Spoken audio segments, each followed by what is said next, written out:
My message to the oil and gas industry is that you have a champion in Matua Shane Jones. Stand with me, and then we'll put this eco-rebel to sleep. The government is ending a ban on petroleum exploration off Taranaki in a raft of changes to the Crown Minerals Act. Resources Minister Shane Jones says he's haunted by the ban he helped orchestrate back in 2018. That decision, worst decision in my political career I've ever had to acquiesce with. The government has announced it will end the 2018 Labour ban on oil and gas exploration. Labour and the Greens aren't happy about it. Opposition parties say Jones and the government are out of step. They are not taking New Zealanders with them. And you add to that Shane Jones is out there trying to rile up people and seems to be enjoying the fact that protests are coming out. This is the latest episode in this government's complete disregard for our environment. The idea that you can fight climate change and increase the use of fossil fuels is just totally nonsensical. Kia ora, I'm Tom Kitchen, and today on The Detail, we're looking at the state of play of the oil and gas sector in Aotearoa and what impact this reversal will have. John Carnegie is Chief Executive of Energy Resources Aotearoa. He calls it an energy sector advocacy group. It used to be called the Petroleum Exploration and Production Association of New Zealand. Oil and gas is ubiquitous in the economy. In fact, it makes up about 50% of our primary energy. Oil, it's used in predominantly transport fuels, but any other number of products, and gas, often used as a direct primary fuel. So it's used in the electricity sector. It's used by industry to help them provide the heat that they need in their processes. How do you go about trying to explore for us or find it in the first place? Areas become known for their prospectivity. So the Taranaki region is highly prospective. As technology is developed, you have things called seismic testing. So you run effectively sonar tests, generally over the seabed, but you use seismic on land as well. And that gives you 3D and increasingly 4D images of what's under the ground, and then you have experts who can interpret those images, and they help pinpoint where the resources. And where do we get our oil and gas from in New Zealand? I mean, all of the fields are in the region of Taranaki. Is that right? At the moment. Why are they only in Taranaki? That's obviously where we have found the first, and so it's become a focal point for further onshore and offshore exploration. But we have a number of areas around New Zealand that the industry believes also hold oil and gas resources. Why are you not allowed to go to those areas to get the oil and gas? Well, now we're not, because the issuance of new permits was banned by the last government in 2018. The only areas that are available for ongoing exploration are the existing permits. How are things going before the ban for the industry? I mean, the sector, it's always cyclical depending on what's going on globally. The sector has been a solid contributor to New Zealand's economy, 60s, 70s, 80s. But immediately prior to the ban, there was a lot of, the Crown was in the process of running a block offer. There was a lot of global interest. There was it had gone through a down period and was again just beginning to pick up in terms of interest in New Zealand and interest in our frontier basins. Because it was such a massive change and it was unexpected, investment in New Zealand got harder. Here's former Prime Minister Jacinda Ardern announcing that ban. Today we are announcing that the government will end new offshore oil exploration permits in New Zealand. Onshore blocks will continue in Taranaki for the next 3 years, at which time we will reassess. All existing permits will remain protected. It's often called the oil and gas ban. In reality, it's a ban on issuing new permits for offshore oil and gas exploration. What that means is that existing permits are still offered, and it only applies to exploration permits. So if you've already got an exploration permit prior to the ban, you can still convert that into a mining permit. This is Newsroom's senior political reporter Mark Dalder. The scope of the ban was basically, we don't want people to go looking for new fossil fuels. Anyone who's already looking, that's okay, and they can continue to do that and potentially start producing that oil and that gas if they find anything. But, we're not offering up new sectors of the ocean for people to go prospecting. Well, on that, do you feel like the ban was ambitious or a little bit weak around the edges? Politically, it was ambitious, right? Because it wasn't something that was in either of the, coalition agreements or sort of negotiations with the Greens, Labour, and New Zealand First after the 2017 election. It was an independent policy. It was pushed by Gareth Hughes of the Green Party. Jacinda Ardern did end up picking it up and managed to get it across the line with New Zealand First as well in 2018. So from that perspective, the negotiating position that the Greens and that Labour had was weaker because it wasn't something New Zealand First had already committed to doing, and it was something that it was obviously quite generally opposed to doing. So from that perspective, you could say it was quite ambitious as a political project, as a feat of inter-party negotiations and coalition management and that sort of thing. On the flip side, there's a group of countries called the Beyond Oil and Gas Alliance, and that's countries who have stopped searching for oil and gas. And New Zealand is only an associate member because we've only got that limited scope of the offshore new exploration ban.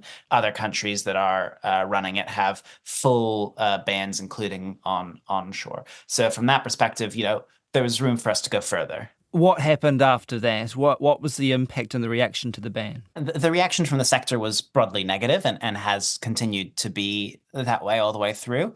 I think that's always just going to be the case when the government says we actually don't need your sector anymore. But the reality is that fossil fuel sector and fossil fuel companies globally can see the writing on the wall. We don't need fossil fuels anymore. If not this year, then next year or maybe the year after will be the period where global fossil fuel demand for things like electricity starts to peak. It is a thing of the past, except for the fact that we still use quite a lot of it now, and that there is quite a lot of money invested interest in keeping us hooked on it.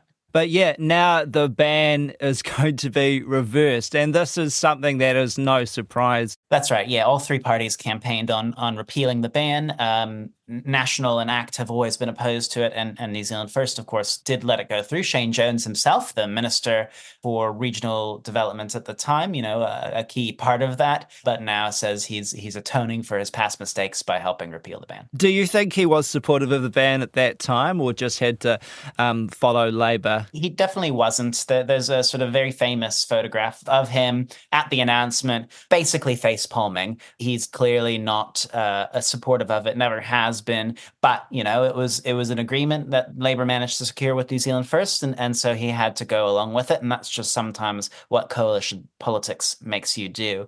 So I think he'll have always been very excited at the prospect of being able to unwind that and go back to John Carnegie in the fossil fuel sector and apologise profusely. What's the logic behind the changes? What's the argument of the current government? There is, on the part of ACT and National at least, an ideological sort of disapproval of the government picking and choosing winners and losers and just, banning industries.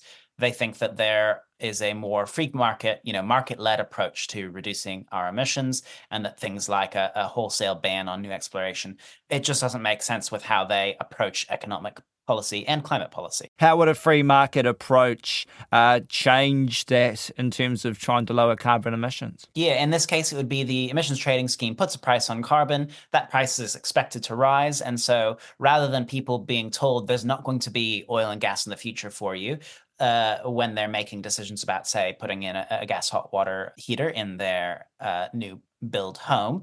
They'll instead go, how much is gas going to cost? The cost is going to keep rising because the carbon price is going to keep rising.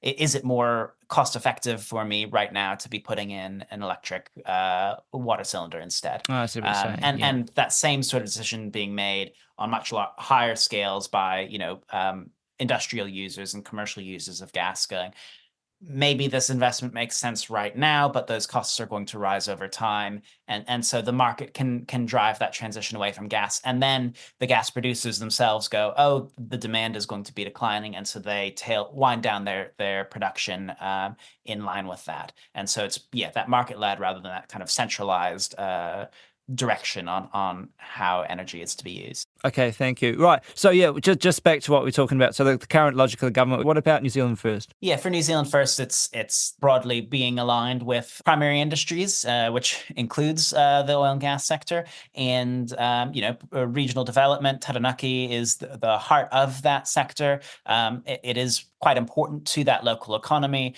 Just getting rid of it without any sort of replacement does have the sort of negative economic impacts that New Zealand First is quite stringently campaigning against. The other thing that I'd say for the government's argument, I think their main argument will be that this is about energy security, that the production of gas is declining, and they'll argue partly that's because of that reduced investor confidence to even, invest in existing wells to get more gas out. But we still need gas for the electricity system. It still plays an important role in very fast start peaking. If the wind suddenly drops, you can turn on your gas plant and get it going. And in general, we don't have enough renewable electricity to run a fully renewable system at the moment. And so what Simeon Brown, the energy minister, will say is that for New Zealand, the choice is gas or coal, and we'd better choose gas because that is more efficient. But in this stage of climate change, Mark says that's not going to cut it. There was a theory for a long time, in the early 2000s, maybe the late 90s, about how the world transitions away from fossil fuels. And the answer at that stage was, let's get off of coal and go into gas. It halves our emissions. And that made sense then. Now, at the stage of the climate crisis that we're in, the degree to which emissions need to fall, that's, by half by the end of this decade, and even more than that now, because the world is still, using up its remaining carbon budget for 1.5 degrees. That math doesn't add up in terms of gas being the best alternative to coal. It's electricity and electricity only. Amanda Thomas is a senior lecturer in environmental studies at Victoria University.